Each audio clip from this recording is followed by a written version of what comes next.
जरंगे काय म्हणतंय, संविधानाला बाजूला करा म्हणल्यासारखं म्हणतंय आणि कास्ट व्हॅलिडिटी फट फट फट फट फट फट फट फट फट फट फट फट फट फट फट फट द्या म्हणतंय.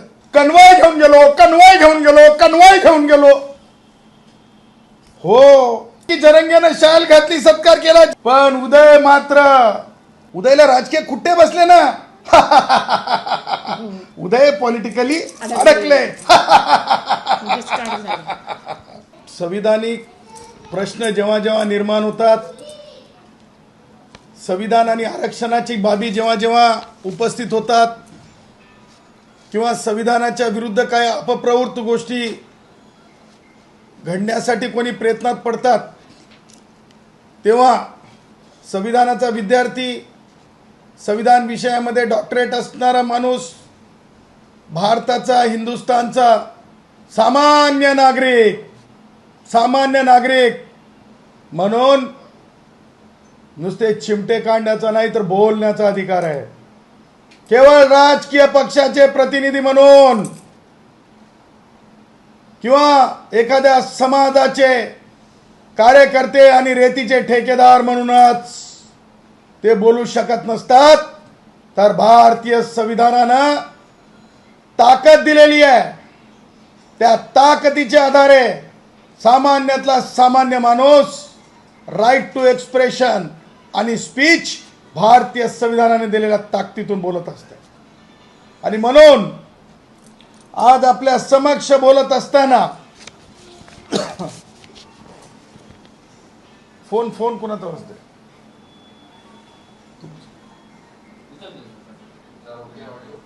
बाहेर घेऊन जा. आज आपल्या समक्ष बोलत असताना काही महत्वाच्या गोष्टी मला आपणाला सांगायच्यात.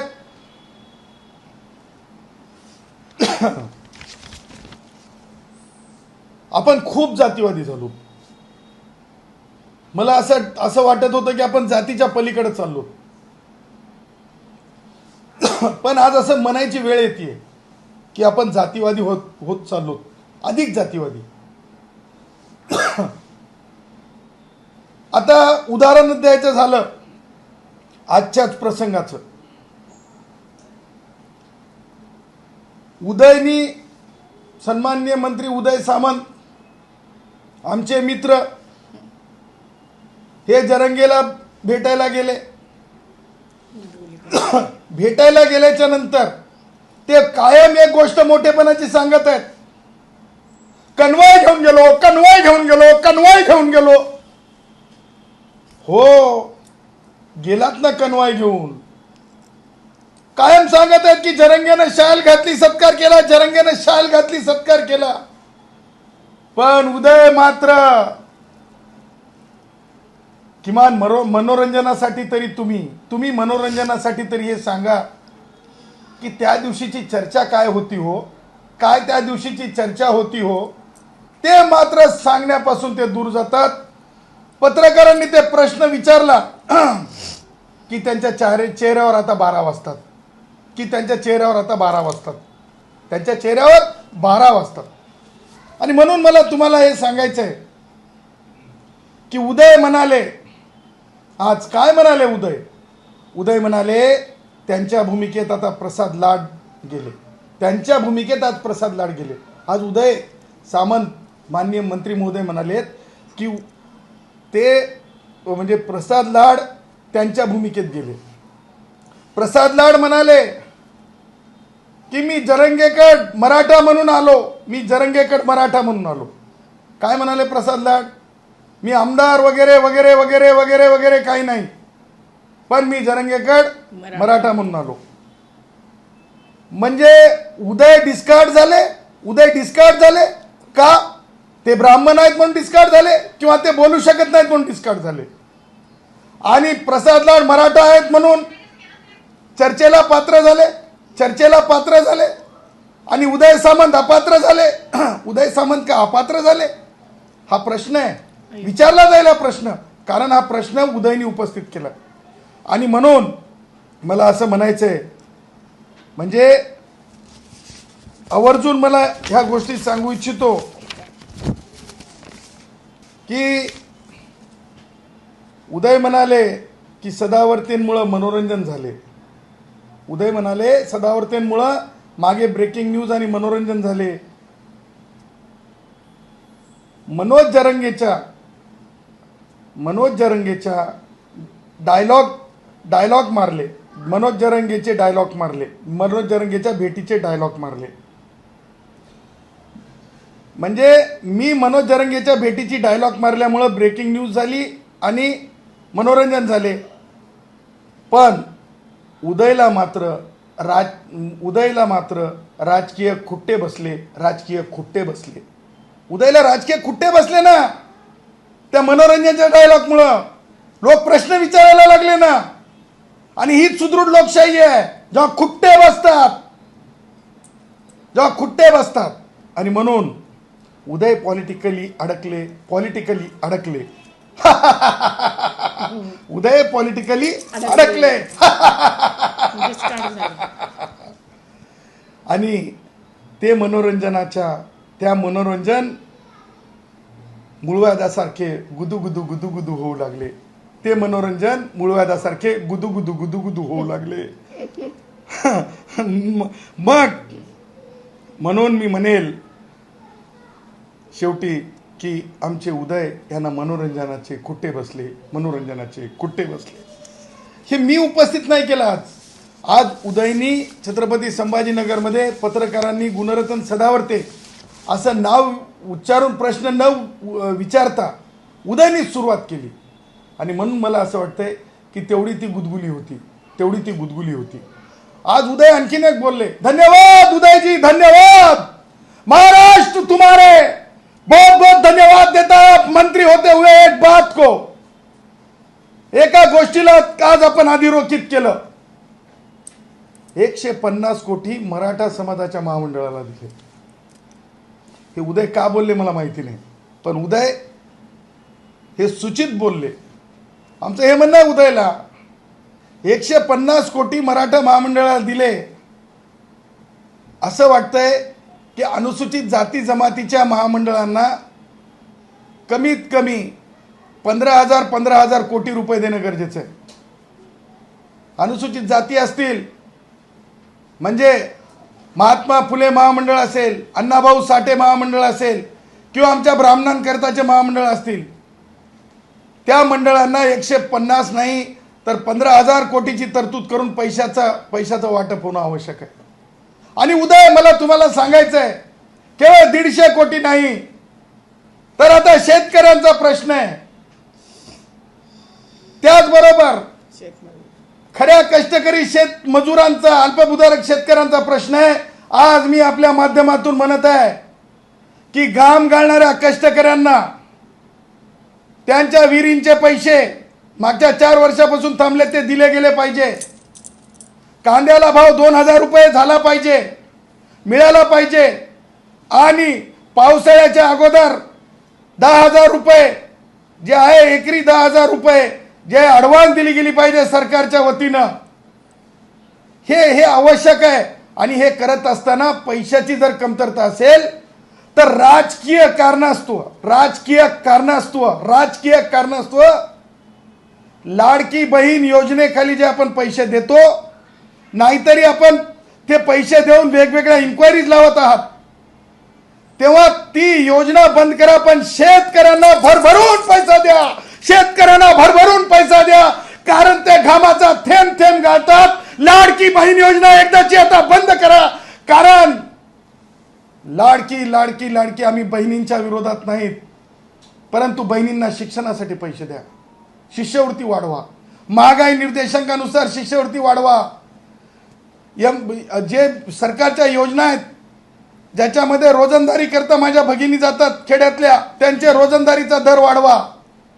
त्यांना स्वतःच्या शेतामध्ये मजुरी करत असतील, स्वतःच्या शेतामध्ये अल्पभूधारक शेतकरी असलेल्या भगिनी काम करत असतील तर त्याच्यामध्ये जे योजना आहेत सरकारच्या, ज्या वेगवेगळ्या कारणासाठी म्हणजे निधी उपलब्ध करून देतात, तर त्याच्यामध्ये जे काही मरेगा वगैरे जे काही हे आहेत त्याच्यामध्ये त्यांना वाढ द्या. परंतु सांगायचं तात्पर्य, तसा लाड करू नका. जसा आज आमच्या प्रसाद लाडांनी जाऊन जरंगेचा लाड केला, प्रसादनी आमच्या जरंगेचा लाड केला, प्रसादनी आमच्या जरंगेचा लाड केला, पण जरंगेचा विचार मात्र इळ्यासारखा वाकडा राहिला, इळ्यासारखा वाकडा राहिला. जरंगे प्रसादच्या म्हणजे तोंडावरच म्हणायला लागला. काय म्हणला जरंगे? जे काय आई बहिणीवर शिवीगाळ झाली हे सगळ्या लोकांनी चॅनलनी सांगितलं की प्रसादला कशा प्रकारे ह्युमिलेशन करण्यात आलं. जरंगे म्हणाला काय ते ह्युमिलेशन काय नसतंय, विसरून जा. म्हणजे माय बहिणी काढल्याच्या नंतर, आई बहिणीवर शिव्या दिल्याच्या नंतर तिला जातीसाठी माती खाली म्हणून संस्कृती बनून तिला पुढे न्या. अशा जर पावशेरी व्यक्तीकडे जाऊन जर चर्चा होत असतील आणि ती पावशेरी व्यक्ती माय बहीण काढलेल्या शिव्यांना जर कल्चर समजून घ्या म्हणत असेल, तर मला असं वाटतंय की शिकले ते हुकले, शिकले ते हुकले, शिकले ते हुकले.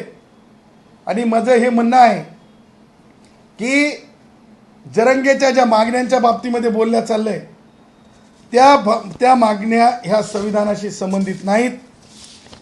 माझं स्पष्ट म्हणणं आहे की कास्ट स्क्रुटिनी कमिटी झटपट झटपट झटपट जे बोललं चाललंय फटफट फटफट द्या, असं जो मनोज जरंगे बोलत आहे, मला त्यांना सांगायचं आहे की आमच्या गुराखी शब्दात सांगत आहे, ऐका. जरंगे काय म्हणतंय? संविधानाला बाजूला करा म्हणल्यासारखं म्हणतंय आणि कास्ट व्हॅलिडिटी फट फट फट फट फट फट फट फट फट फट फट फट फट फट फट फट द्या म्हणतंय. परसाकडीच्या आधीचा आवाज नसतंय र जरंगे, परसाकडीच्या आधीचा आवाज नसतंय. समजून घे जरंगे. माननीय सर्वोच्च न्यायालयाने दिलेल्या निकालाच्या विरुद्ध जाऊन काही करता येत नसतंय. हे पोटशूळ नाही, ही सत्यता आहे, ही गंमत नाही, हे वास्तव आहे आणि हे वास्तव स्वीकारावं लागतंय. त्याच्यामुळं म्हणतो आपण जातीवादी म्हणून होऊन चालणार नाही, कारण कास्ट स्क्रुटिनी कमिटीचा निर्णय हा मान्यच करावा लागतो. आणि ती कमिटी म्हणजे जरंगेचे मित्र परिवारातले हे रेतीवाले नसतात. आज आणखीन एक गोष्ट प्रसाद, थँक्यू थँक्यू थँक्यू एका गोष्टीसाठी की प्रसादनं आज बोलत बोलत हे सांगितलं की जरंगेच्या शेतामध्ये विदेशी फळ ड्रॅगन असतात. आता मला सांगा कसा कामगार मोठा झाला पावशेरी पीत पीत, किती महान उदय झाला आणि फळ रोपही काय लावू लागला? ड्रॅगन लावू लागला, विदेशी ड्रॅगन लावू लागला. सांगायचं तात्पर्य ह्या सगळ्या गोष्टी अत्यंत बोलक्या आहेत आणि ह्या गोष्टी मिश्किल नसून मी आज जी मागणी तुम्हाला केलेली आहे त्या मागणीचं गांभीर्य राखलं पाहिजे की लाडकी बहीण खरंच बहीण आहे, परंतु त्या बहिणीच्या कष्टासोबत तिला रोजगारामध्ये, तिच्या रोजंदारीमध्ये वाढीव पगार चालू करा, जे शासनाच्या योजना आहेत. शेतकऱ्यांना मी मागीच सांगितल्याप्रमाणे पैशाचं वाटप करा. आणि येणाऱ्या काळात तुम्हाला सांगतो सुप्रीम कोर्टामध्ये सुद्धा अशा योजनांच्या बाबतीमध्ये सुप्रीम कोर्टाने टिप्पणी केलेली आहे की अशा योजना चालू करून काय मिळू शकते. तर आपण आपल्या बहिणींना तांत्रिकदृष्ट्या समोर नेत आहोत का की आपण म्हणत आहोत हे घे पैसे आणि बस घरात, हे घे पैसे आणि बस घरात, हे घे पैसे आणि बस घरात. त्यामुळं बहिणींना पुढं नेण्यासाठीचा तो मार्ग नसून माझी ह्या बाबतीमध्ये कुणी राजकारण करू नये ही प्रांजळ आमची भूमिका आहे. बोला. चंद्रचूड साहेब एकदा असं बोलले होते की एक्सप्रेशनच्या बाबतीत म्हणजे बेंचवर असतानाच्या, तर मला असं वाटतं यात ह्या सगळ्या गोष्टी फार मॅटर करतात. सामान्य माणसाला इन्सल्ट वाटूच नये ह्या मताचा मी आहे. सामान्य माणसाला इन्सल्ट वाटूच नये ह्या मताचा मी आहे. त्यांच्या स्पष्टीकरणानंतरही बरीच म्हणजे एकंदरीत जनजीव गमनामध्ये फार आक्रोश पाहायला मिळतोय ना. एक लक्षात घ्या की ॲक्च्युअल पॉलिटिक्स फार वेगळं आहे आणि रिॲक्शनरी पॉलिटिक्स आणि रिॲक्शनरी जे हे आहे व्यक्ती स्वातंत्र्य आहे ते वेगळं आहे. ह्या दोन गोष्टी वेगवेगळ्या आहेत. आणि म्हणजे युवकांना, तरुणांना हे काय राजकीय हे नाही आहे. सन्माननीय मुख्य न्यायमूर्ती महोदयांनी नाही, ही व्यवस्थेविरुद्धची छीड आहे अशी अपेक्षा आहे म्हणजे नाही एकंदरीत. बघा, ती गोष्ट आता व्यवस्थेकडं राजकारण आहे घेऊन जाणं. ती गोष्ट मूळ काय, ती मूळ गोष्ट आहे की माननीय मुख्य न्यायमूर्तींनी केलेली कमेंट म्हणा किंवा बेंचवर बसून ते बोललेले शब्द, त्या शब्दावर त्या शब्दावर रिॲक्शन आले युवकांचे. कारण सुप्रीम कोर्ट स्वतःच म्हणतंय, स्वतःच सन्मान्य सुप्रीम कोर्ट म्हणतंय लिजिटिमेट क्रिटिसिझम करण्याचा अधिकार. त्याच्यामुळे कुणाविरुद्ध कंटेम्प्ट झालेला नाही. सगळ्यांनी कोणी पार्टी काढतो म्हणलं तरी कोर्टाने कंटेम्प्ट केलेला नाही किंवा आणखीन राजकारण जर त्या गोष्टीवर व्यवस्थेविरुद्ध वगैरे वगैरे म्हणलं तरी कुणाची म्हणजे कसं आहे की राजकारण कुणी कशावर करावं याला काही भारत देशामध्ये काही निर्बंध नाही. परंतु मला असं वाटतं की माननीय न्यायमूर्तींनी, सगळ्याच माननीय न्यायमूर्तींनी मी हात जोडून विनंती करेल की मॅटर्सच्या व्यतिरिक्त जास्त व्यक्ती आहे, स्वातंत्र्य आहे, कोर्ट म्हणून बोलण्याचं स्वातंत्र्य, प्रश्न विचारण्याचं स्वातंत्र्य, परंतु अशा काही कॉमेंट्स करू नये की ज्याच्यामुळे देशभर जगभर ह्या न्यायव्यवस्थेच्या बाबतीमध्ये प्रश्न विचारले जाऊ नयेत आणि प्रश्नचिन्ह उभं राहू नये, असं माझं स्पष्ट मत आहे. मी माझ्या स्वतःच्या माननीय न्यायमूर्तींना तशी विनंती करतो.